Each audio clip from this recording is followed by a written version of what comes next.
What's up, y'all? My name's Eric Jordan. I'm Anthony Sellers. I'm not Anthony Sellers. That's Kelen Conley. And this is Browns in Our Blood. Here we go. Yeah. Thoughts on the Cincinnati Bengals game? Eric? I got no damn thoughts, man. You have no thoughts. I do. Well, let's hear it, man. We can't trade field goals for touchdowns. The way the offense is moving now, there's no reason why we can't be getting touchdowns. This was one of the best games we had offensively in my mind, except for a couple penalties that stalled drives. You thought this was a better offensive game than the Jacksonville game? Yes. No, that ain't the one. Not Detroit. Yeah, Detroit. I think they're on par. But they only got the one touchdown. Yeah. The Kaiser on this game. Kaiser's improving, that's for sure. A lot. He's a lot more accurate, and it showed in this game, in my opinion. And we are definitely at that time where we're talking college football quarterbacks now. We are at that time. Are we talking college football quarterbacks or Kaiser? He said Kaiser's definitely improving. But now let's talk about the draft. We're there now. That's what you just did. But we're there now. I've been having this discussion with some of my family members. Okay. Would you rather have Kaiser or would you rather have Mayfield? Would you rather have Kaiser or would you have Rosen? Kaiser. I'm a big fan of Baker Mayfield right now. You gotta stay the course, man. I feel like you gotta stay the course. Say it again. You gotta stay the course, man. What I'm trying to say is, Kaiser, I'm not sold yet. I'm just not sold. Now, I do see a lot of things I like. He's not making the mistakes he was making before. Put it this way. Is Kaiser, Wentz, or Watson good? What right. I'm saying is... What are you saying? I'm saying we invest into Kaiser like we have been. But what's wrong with us getting a QB next year and let them have some competition in camp? There's nothing wrong I don't with think that, he's a clear-cut guy yet. I don't know if he's clear-cut the guy. I see the potential. But I don't see the potential like I've seen in some picks we done passed. So you would like to see them still take a quarterback and have somebody push Kaiser and going into camp next year? Going to camp. Yeah, we got the picks. Right now, I think Kaiser deserves it. I'm on board with Kaiser. I'm just not blown away. What would you like to see the Browns do in the draft? Especially since you're going to end up with the number one pick or more than likely number one pick. I don't even know if I use a number one on him or not. I don't know. Well, we got, the way it's projected now, we're going to have the 8th pick too because the Texans keep losing. And now we're talking. I personally think that's going to hurt Kaiser's confidence. If they draft a quarterback and it's like, all right, we're going to draft a Mayfield or who's that, Rosen, and we're going to put him behind you, and you're not guaranteed the job going to camp. I don't think Kaiser's built for that mentally. I feel like he's going through a rough rookie season, and I think he needs to have the confidence, the organization's confidence in drafting a quarterback. I just think then you're wasting the whole year on him. But he's really improved a lot since the whole AJ McCarron snafu. His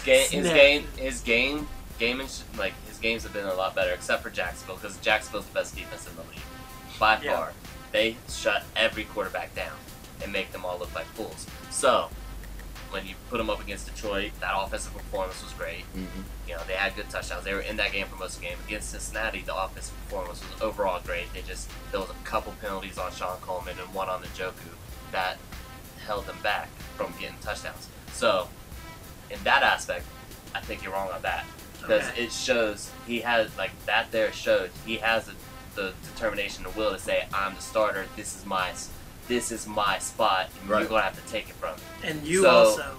I think that he'll have the confidence. Disagree. This is the NFL. You don't babysit nobody here. If you ain't got your big boy pants on, you don't even need to play in the big boy league. I'm just sorry. You can't be worried about how a dude feels and how it's going to make him, is it going to take his confidence or not. Either you show up and produce or you don't. That's what I was getting ready to say. But I think Anthony did make a good point. He did. And he has shown up and produced. He has shown that trade. He saw that trade, like, oh shit. He saw that trade and was like, oh crap, you know. I'm keeping the old shit. Okay. I'm keeping the old shit. Oh shit! You know, but he's performed since. And I agree with that. And I'm sitting here talking about, because I was just going off the top of the head with this. This wasn't on our script. But I'm going off the top of the head. Pass he made it to Val. That was a tight window. Pass he made to Njoku. That was a tight window. He's making some really good passes. He did have a Coleman throw. Yeah, and the Coleman throw. And the Coleman drop touchdown. But yeah, he did throw one errant pass to Britt that Britt snagged out of the air, that 38-yarder. Britt's best catch of the season. Yeah, by far. I'm on board with Kaiser. I am on board with Kaiser. I'm just not completely sold. And we got the picks. Now, if we didn't have the picks, say we just had a regular draft, I'd be like, yeah, we got our guy. let's ride with him. Let's see what he can do. But since we got the picks, This is multiple, yeah. I can see that too. I like the big boy, and I see potential. I see the potential, and I see him getting better every week. I still think the defense is. We held them to 23 in the third quarter, right? They didn't get that last touchdown until the fourth quarter, right? We still playing a solid, good 3 quarters of defense. I think is They did get burned on the same action play down on 1st and goal to the tight end that Jacksonville ran it, corner out, Mercedes had a touchdown. Same thing happened with Tyler Croft this week. The exact same play. Yeah. Exact same play, and they still got burned on that. So they got to find a way to fix that. Yeah. Because there's something they're seeing there. It's like they're just overcommitting to the run. We got to put 4 quarters together on defense. We getting that up. But I mean, because 23 points, that win your games. You can hold a team to 20, 25 points in a game, you can win games like that. But that goes back to trading touchdowns for field goals. They got to get their own touchdowns too. Run defense, bad scheming or bad execution this week? I kind of think it was a little bit of both. I kind of wonder if they underestimated Joe Mixon's talent level a little bit. Based on height played, I'm not surprised. Yeah. He hadn't had a game until this week. Checked as a first-round talent. Clear up. I know, So, but it hadn't been shown for the first 11 weeks of the season. he was 12 also weeks of the he season. also had to work his way up the roster spot. Because at the beginning of the year it was Jeremy Hill and Gio Bernard. Yeah. Okay, go So ahead. I think it was a little bit of bad scheming and bad execution too, because he had like 120 yards and he had almost 55 yards receiving and the touchdown. I feel like they weren't in their spots and the gaps that they needed to be to fill the holes. What about you, E? What do you think? I'm not upset with the run defense. I mean, I know it could definitely be better. I definitely expected more out of the defense like that. But I just think we're young. I just think we're young. I think too it's an outlier game. Yeah. So. And with youth, also, I think some of our defensive, especially our DBs, they're hitting the wall. If say we kept them to 23, I think the defense did their job. E. Yeah. Players' lack of discipline. How do the coaches focus on more discipline on the field? Combination of growing pains, of a long winless season, and then back to what we talked about before. I'm pretty sure in locker rooms like this, some coaching gets tuned out. It just gets tuned out. You just can't lose this many games and keep hearing the same dude yelling at you about executing. Yeah. At some point, the player's going to look at the coach and be like, motherfucker, you execute. How about that? Players might be tuning out these coaches. The coaches did their job. We appreciate what you did. And I'm not saying get rid of you. I'm with you. I'm just saying maybe some position coaches. Maybe, you know what I'm saying? Yeah, I see what you're saying there. Although Strength coach might need to go. That strength coach is out of here, man. But Tonio did say in his interview yesterday that nobody's quitting and that he felt like there's a lot more playmakers on this team this year than what there was last year. He talked about Njoku, Corey Coleman, said bringing Gordon back's going to be something good. So he's like, he had a lot of good things to say, positive things. So I don't know if they're, part of it could be tuning out, but I just don't know how much of it is, because he said he likes how Coach Hugh keeps him motivated to play. Who's that is? Joe Platonio. Yeah, I don't think it's Hugh that needs to go, because it wouldn't be Hugh. Because overall, like I said, I see what Hugh's trying to do. I get it, but when it comes to we're talking about being more disciplined, it might be some position coaches that might need to go. Sean Coleman. Yeah, he had 2 holding penalties, and then Njoku had 1 penalty. The 1 penalty was on Peppers for that hit, but I don't think that was a penalty. That was a hell of a hit. I don't think that was I personally, watching it live, I didn't think it was a penalty. I get it, but you gotta let some things lie, man. I know, but I was so mad. I threw a water bottle clear across my apartment when I saw that play. I was so mad. I threw it out my door, so luckily I didn't hit my TV. Not this, it was an actual water bottle. It was a lot lighter than this. Did you guys see any difference in the pass rush this week with Agba missing his first game, like we talked about last week? I noticed a little bit. Garrett did get a sack, though. I saw a couple plays where we were really close to getting sacks. Yeah. Like we were in the right place. They getting in position. They just didn't fully execute. I did notice a little bit of difference in the pass rush. Hey. Just slightly. I think we have a lot more depth on our defense, because I think Greg Williams gets a lot out of his players. Yeah. And from 1 to 22 defensively. I like the way our defense is going. I ain't got no complaints. Jabril Peppers, like I said, he just might need this first year to really adapt. I don't know if he can play at the speed. We'll see that. But lay off my pepper dog. Yo, had high expectations for this dude, man.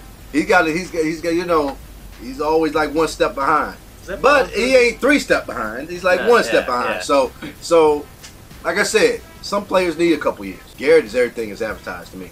Yeah. 5 sacks on the season with limited play. He ain't played even the full season. I'm happy with defense. I'm happy with Greg Williams. Greg Williams don't go nowhere. Pump me up. Pump. Just blaze. Player spotlight. Hype session. Josh Gordon should be reinstated this Friday. Go. I'm actually going to pass it off to him. Get your popcorn ready. Get your popcorn ready. First win. First win. I'm saying it. First win right here. 2 touchdowns, 170 yards. Because Antonio also said that, the last time that this situation was happening with Gordon, it was against Atlanta, and we won that game.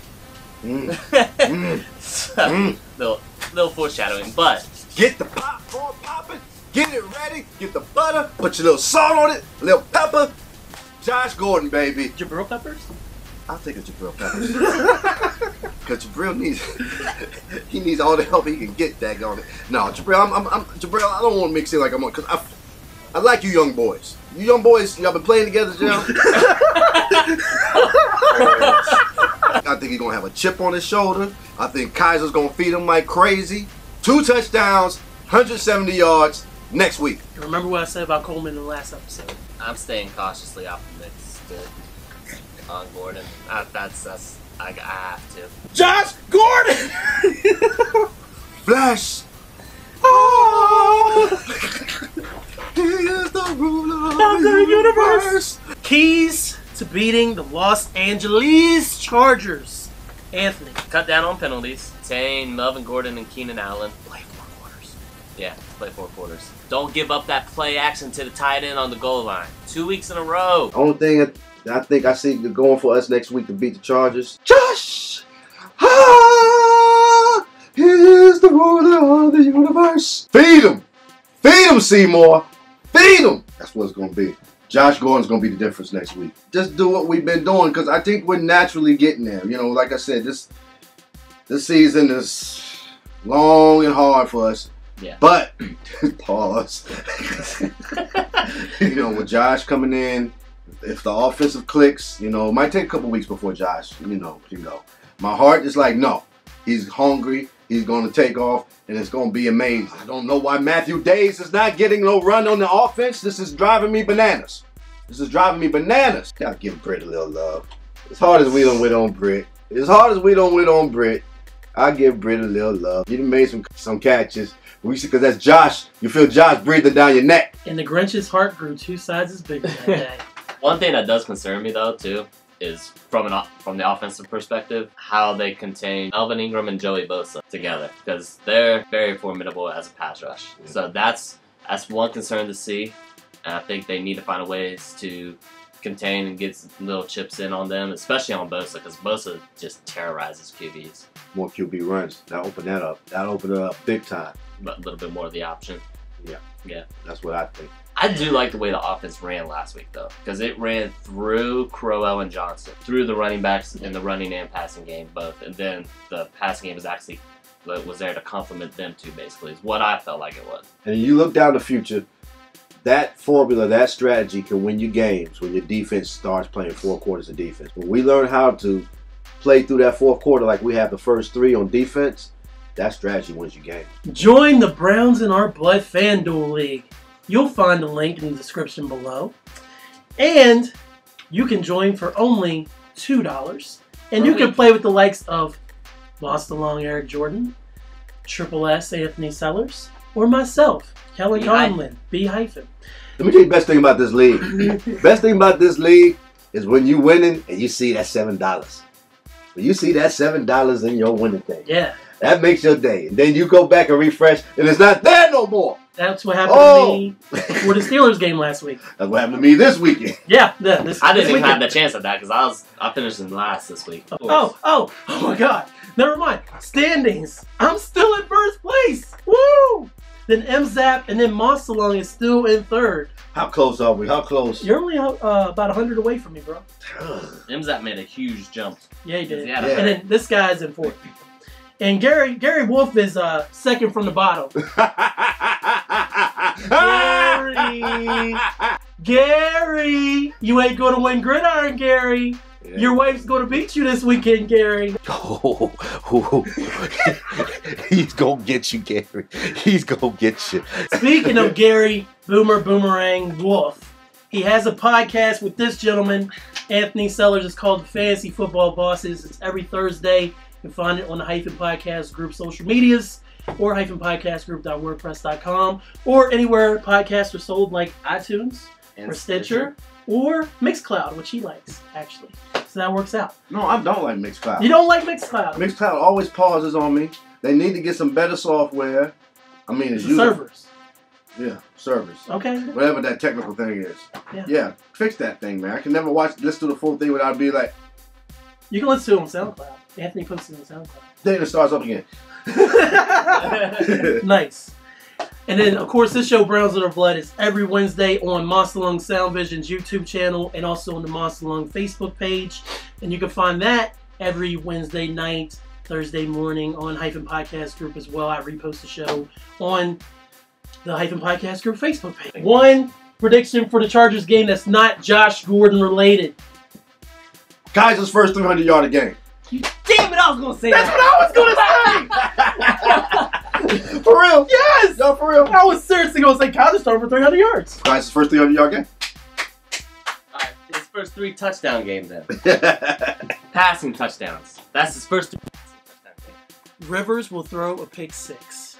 Did your bell peppers? So it'll be body. Lay off my pepper, dog. It'll be body. If anybody gets us pick 6, it's gonna be body. All right, guys. For Browns in Our Blood, I'm not Eric Jordan, nor am I Anthony Sellers. And I'm damn for sure not Kelen Conley.